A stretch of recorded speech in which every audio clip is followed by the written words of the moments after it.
এই কয়েকদিনে যে পরিমাণে গরম পড়েছে মনে হচ্ছে প্রতিদিনই কিছু ঠান্ডা জিনিস খাই। আর যদি নিজেদের গাছের আম হয় তাহলে তো মনে হয় রোজই আমের শরবত বানিয়ে খাই। তো আমি আমের শরবত বানিয়ে নিয়েছি, এই গরমে অনেকটা স্বস্তি দেবে। আর গরমে ঠান্ডা জিনিস খেতে ভীষণই ভালো লাগে। প্রথমে আমি আমগুলোকে কেটে নিচ্ছি পিস পিস করে। তারপরে আমি মিক্সি নিয়ে নিয়েছি, মিক্সির মধ্যে আমগুলো সব দিয়ে দিয়েছি।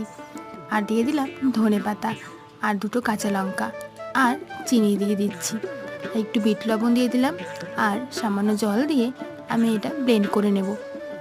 ব্লেন্ড করে নেওয়া হয়ে গেছে, এরপর আমি এটা ছেঁকে নিচ্ছি।